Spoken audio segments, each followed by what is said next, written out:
हाय लड़कों। तो ये वीडियो है आपके लिए। मेरे साथ ये चीज़ नहीं हुई है, लेकिन बहुत सारे लड़कों के साथ में ऐसा होता है। ठीक है। और मेरे साथ भी कहीं ना कहीं हुई है, हुई होगी। मतलब इस तरह से ना हुई हो, लेकिन रिजेक्शन सभी को मिलता है ना।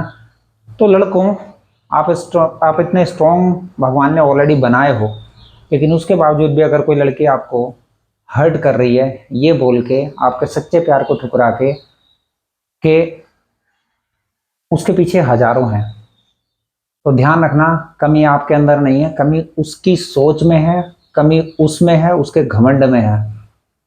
ठीक है। क्योंकि वो जिन हजारों की बात कर रही है ना, वो हजार क्या है? अगर वो एक गुड़ है तो वो मक्खियां हैं, वो हजार मक्खियां हैं। अगर वो हजार उसके पीछे पड़े हुए हैं ना, तो वो हजार वो हैं जो कि नीच और घटिया किस्म के इंसान हैं। क्योंकि आप उसके पीछे पड़ रहे थे केवल उसकी एक अच्छाई को देख के पड़ रहे होंगे, लेकिन उसने क्या, वो क्या चूज कर रही है? उसे अपना घमंड है, या तो अपने बाप की दौलत का घमंड हो सकता है, या फिर अपनी ब्यूटी का घमंड हो सकता है, अपनी बॉडी का घमंड हो सकता है ना। अपनी किसी भी चीज का घमंड हो सकता है। और भाई लड़कियां हैं, लड़कियों के अंदर घमंड होता है। ठीक है।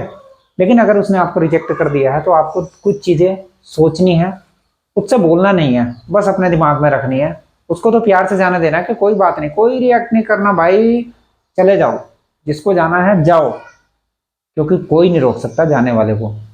और जिसको रुकना होगा ना, उसको आप कितना भी धक्के मार दो, वो आपकी लाइफ से जाएगा ही नहीं भाई।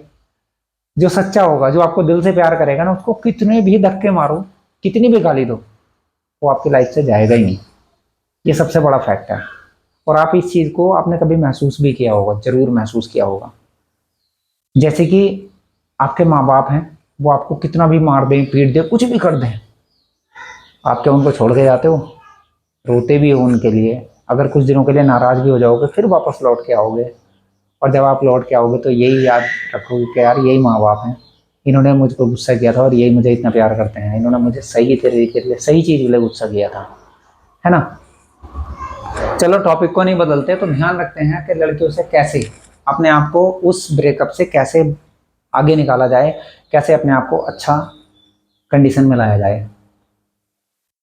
तो भाई ध्यान रखना, पहली चीज तो ये होती है कि उसके पीछे हजार जो हैं, वो सारे के सारे रस चूसने वाले हैं, जो कि उसकी केवल जवानी, उसकी केवल बॉडी के पीछे भाग रहे हैं, उसकी केवल खूबसूरती के पीछे भाग रहे हैं। और भाई अभी वो अगर अपना रस दूसरों को चूसवाने के लिए घमंड कर रही है कि भाई मैं तो बहुत वो हूँ, है ना, और आप कुछ नहीं हो, लुक वाइज कुछ नहीं होंगे आप आपके पास में पैसे नहीं होंगे, आप सक्सेसफुल नहीं होंगे, आप गरीब फैमिली से बिलोंग करते होंगे, है ना, कुछ भी हो सकता है। लेकिन उसको आपकी सच्चाई, जो दिल की अच्छाई है, वो नहीं दिख रही है, बाकी चीजें दिख रही हैं, तो कोई बात नहीं।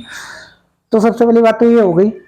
उसके बाद में वो लड़की आपके सच्चे प्यार को नहीं जान रही है, तो भाई कोई बात नहीं, भरोसा करो, आप उसको छोड़ दो। आपकी लाइफ में कोई ऐसी लड़की आएगी जो आपको उस गरीबी में, उस परेशानी में, एज इट इज उस ही कंडीशन में, या हो सकता है कि उससे भी बुरी कंडीशन में आपको एक्सेप्ट करेगी, आपका साथ देगी, आपको हील करेगी, आपको सही रास्ते दिखाएगी। ठीक है। तो भगवान की माया होती है। हमें कई बार ऐसा लगता है कि यार वो बंदा हमारे लाइफ से चला गया, तो यार उसको नहीं जाना चाहिए था, लेकिन ऐसा कुछ नहीं होता है। जो होता है बिल्कुल भले के लिए होता है। आप भरोसा करो यार, आपकी लाइफ में कोई ऐसी लड़की आएगी, जरूर आएगी, जो आज जिसको आप डिजर्व करते हो। ठीक है। ये हो गई। दूसरी बात, आप ये सोच सकते हैं कि भाई तेरा जो जिस्म, तेरा जो घमंड, गुरूर, खूबसूरती है ना, वो उसको तू अपने पास में रख। और मैं तो ये चाहता हूँ कि भगवान तुझे और भी ज्यादा दे ये चीजें, क्योंकि जिससे तेरा धंधा पानी जो भी तू करने में लग रही है, तुझे लग रहा है कि हाँ भाई और बहुत हैं, हजारों हैं, तो ये तेरा बहुत अच्छा चले और तेरी लाइफ ऐसे ही इन्हीं चीज़ों में गुजरती रहे। मैं तो अपनी जो भी रखूँगा वो एक रखूँगा, बेस्ट रखूँगा। ठीक है। ये चीज़ें भी हैं। और लास्ट में आप उसको बोलना, है ना, ये बोल सकते हो कि तूने मुझे छोड़ा, ये बोल सकते हो, ध्यान रखना। कि तूने मुझे छोड़ा कोई बात नहीं, लेकिन मेरी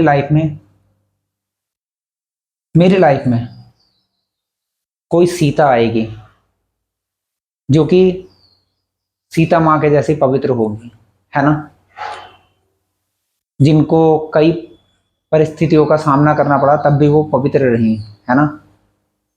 कोई पार्वती आएगी जो कि भोलेनाथ को बिल्कुल गरीबी में, बिल्कुल परेशानी में जिन्होंने एक्सेप्ट किया, ना कोई भोग विलास था, ना कुछ और था, ना महल था, ना कोई रहने की जगह थी, कुछ नहीं, तब भी उन्होंने दिल से प्यार किया उनके लिए, उनको भगवान से मांगा, उनके लिए प्रतीक्षा करी, उनके लिए तप किया, और तब जाके उनको पाया, और उनके साथ में जिस कंडीशन में वो थे उसी कंडीशन में रही और प्रेम से रही, उनको सारे सुख दिए भाई। तो हम वो बंदे हैं जो सच्चा प्यार करने वाले हैं, वो लड़के डिजर्व करते हैं, वो लड़के डिजर्व नहीं करते जिसके पीछे हजारों हैं। और ध्यान रखना, ये हजारों वाली ना आपको बहुत मिलेंगी, और ये जो पार्वती और सीता जैसी है ना, ये आपको लाख में, 1 लाख में एक लड़की मिल सकती है, ठीक है। तो अनमोल क्या है, ब्यूटी अनमोल नहीं है, जो इनर ब्यूटी है, जो किसी के अंदर की चीजें हैं ना, आदतें हैं जिनकी वजह से आप खींच रहे हो, अट्रैक्शन को नहीं। अट्रैक्शन अलग होता है, अट्रैक्शन फिजिकल चीजों को देख के होता है, मैंने कल भी बताया था। जो अंदर की चीजें उनको देख के जब आप प्यार करते हो तो ये चीज होती है परमानेंट, ये चीज होती है वो जिनकी वजह से अट्रैक्शन नहीं, रियल लव होता है। तो best of luck for you. आगे से कोई भी अगर आपको रिजेक्ट करता है तो परेशान नहीं होना है, इन बातों का ध्यान में रखना है, उसको प्यार से जाने देना है, कोई लड़ाई झगड़ा कुछ नहीं, प्यार से जाने देना है, बस अपने आप पे ध्यान दो और भगवान पे ध्यान रखो, भगवान पे भरोसा रखो, वो 100% आपकी लाइफ में कोई सीता या पार्वती भेजेगा, ठीक है। Best of luck. एंड अगर आपको मेरी वीडियोस हेल्पफुल लगती हों तो दूसरों के साथ में भी शेयर करना, क्योंकि मुझे कुछ और नहीं चाहिए, बस मोटिवेशन चाहिए आपसे, और आपको मोटिवेट मैं कर सकूं। सब्सक्राइब कर सकते हैं, लाइक कर सकते हैं और दूसरों के साथ में शेयर कर सकते हैं। Thank you.